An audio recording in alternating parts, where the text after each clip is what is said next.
नमस्कार.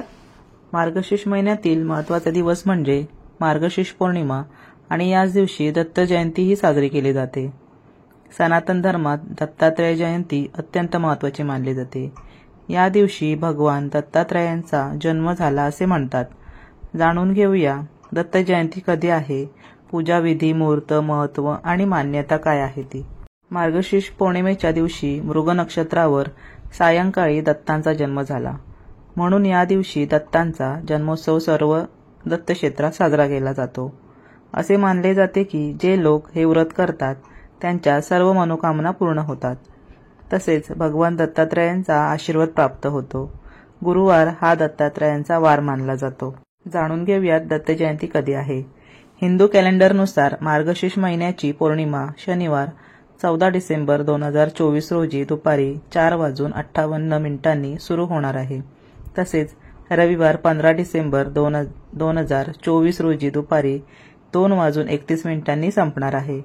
इतर कॅलेंडर पाहता यंदा दत्तात्रय जयंती 14 डिसेंबर रोजी साजरी होणार असून श्री स्वामी समर्थांच्या कॅलेंडरनुसार 15 डिसेंबर रोजी दत्त जयंती साजरी होणार आहे. उदयतिथीनुसार 15 डिसेंबर रोजी दत्त जयंती साजरी करावी असे सांगितले जात आहे. जाणून घेऊयात दत्त जयंतीचे महत्त्व. भगवान दत्तात्रेय हे महर्षी अत्री मुनी आणि देवी अनुसया यांचे पुत्र आहेत. भगवान दत्तात्रयांमध्ये ब्रह्मा, विष्णू आणि महेश या त्रिमूर्तींचा समावेश आहे. त्यामुळे दत्तांमध्ये गुरु आणि ईश्वर या दोघांचे रूप आहे. भगवान दत्तात्रयांच्या मूर्तीला 3 चेहरे आणि 6 हात आहेत.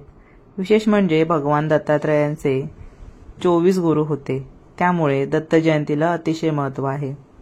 भगवान दत्तात्रयांच्या जयंतीनिमित्त विशेष पूजा करणाऱ्या भक्तांना अपार ज्ञान मिळते आणि सुखसमृद्धी लाभत असते. जाणून घेऊयात दत्त जयंतीची पूजाविधी. दत्तात्रय जयंतीला सकाळी लवकर उठून पवित्र स्नान करावे. देवघर स्वच्छ करून घ्यावे. भगवान दत्तात्रयांची मूर्ती चौरंगावरती स्थापित करावी. त्यांना गंगाजलाने स्नान घालावे.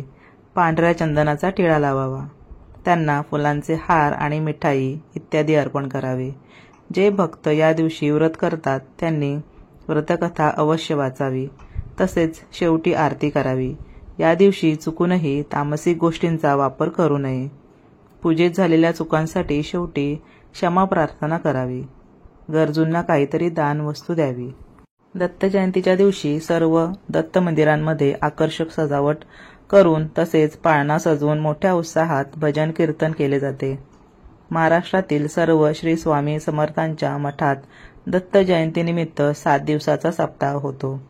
यंदा 9 डिसेंबर ते 15 डिसेंबरपर्यंत हा सप्ताह असून या दरम्यान भाविकांच्या मोठ्या संख्येत गुरुचरित्र पारायण, प्रहर, माळ, जप केले जाते. गोरज मुहूर्ताची वेळ हा दत्त जन्मोत्सवाचा काळ मानला जातो. म्हणजेच सायंकाळी ठीक 6:30 ते 6:40 यापर्यंत दत्त जन्मोत्सव साजरा केला जातो. योग साधनेत दत्तात्रयाला गुरु मानले गेले आहे. सर्वांचे गुरु म्हणून मान्यता पावलेल्या दत्तात्रयांनी स्वतः 24 गुरु केले. त्यांचा हा गुणग्राहकतेचा आदर्श आपणही आपल्या सर्वांगीण विकासासाठी अंगीकारणे योग्य ठरेल. जसे सर्व गुण संपन्न कोणीच नसते तसेच प्रत्येकामध्ये एखादा तरी गुण असतोच. तो जाणून घेण्यासाठी दत्तात्रयांसारख्या विशाल दृष्टिकोन ठेवला तर आपल्या व्यक्तिमत्वांमध्ये सुधारणा होऊ शकते. समाज अधिक निरोगी निकोप होईल यात शंका नाही. या दिवशी गुरुचरित्राचे वाचन, पारायण अनेक दत्तभक्त मंडळी करतात. ज्यांना काही करणे शक्य नसेल त्यांनी निदान दत्तात्रयांचा नामजप आपल्याला जमेल तेवढा वेळ जरूर करावा. ज्यांनी गुरुमंत्र घेतला असेल त्यांनी गुरूंना भेटून त्यांचे आशीर्वाद घ्यावेत. दत्तांच्या देवळांमध्ये यथाशक्ती दान करावे. भुकेलेल्यांना अन्न द्यावे. दत्ताचे वास्तव्य औदुंबर वृक्षाच्या तळी असते अशी पूर्वापार श्रद्धा आहे. म्हणून केवळ याच दिवशी नव्हे तर वर्षभर दर गुरुवारी औदुंबराला प्रेमपूर्वक पाणी तरी घालावेच. त्याचे संवर्धन करणे ही आपली जबाबदारी आहे. दत्त संप्रदायात गुरुचरित्र पारायणाला अनन्यसाधारण महत्त्व आहे. गुरुचरित्र पारायणाने अनेक लाभ आहेत. अपार पुण्यही लाभते. दत्तगुरूंची विशेष कृपा होते अशी मान्यता आहे. आजच्या धकाधकीच्या जीवनात कितीही इच्छा असली तरी सर्व नियम पाळून गुरुचरित्र पारायण करणे, त्यासाठी तेवढा वेळ देणे शक्य होत नाही. गुरुचरित्राचे पारायण करावे अशी मनापासून इच्छा असते, परंतु अनेक गोष्टींमुळे हे शक्य होत नाही. पण निराश होण्याची आवश्यकता नाही. यावर सर्वोत्तम उपाय म्हणजे 52 श्लोकी गुरुचरित्र. हे अतिशय प्रभावी स्तोत्र असून अवघ्या 10 ते 15 मिनिटात म्हणून पूर्ण होऊ शकते. दत्त साहित्यात 52 श्लोकी गुरुचरित्रास फार महत्त्व आहे. संपूर्ण गुरुचरित्राचे महत्त्वाचे सार यात दिलेले आहे. 52 श्लोकात संपूर्ण गुरुचरित्र सांगितलेले आहे. हे गुरुचरित्र सार श्लोकात्मक आहे. परमदत्त भक्तांनी याचे नित्य पठण करायला पाहिजे. किमान गुरुवार किंवा पौर्णिमेला एकदा तरी पठण करावे. 52 श्लोकी गुरुचरित्राच्या पठणाने जीवनात उद्भवणाऱ्या समस्या सोसण्याचे बळ मिळून त्या समस्यांची तीव्रता कमी होत असते.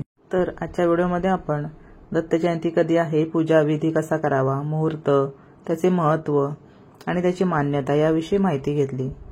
पूर्ण व्हिडिओ पाहिल्याबद्दल धन्यवाद. चॅनलवरती नवीन असाल तर सबस्क्राईब जरूर करा.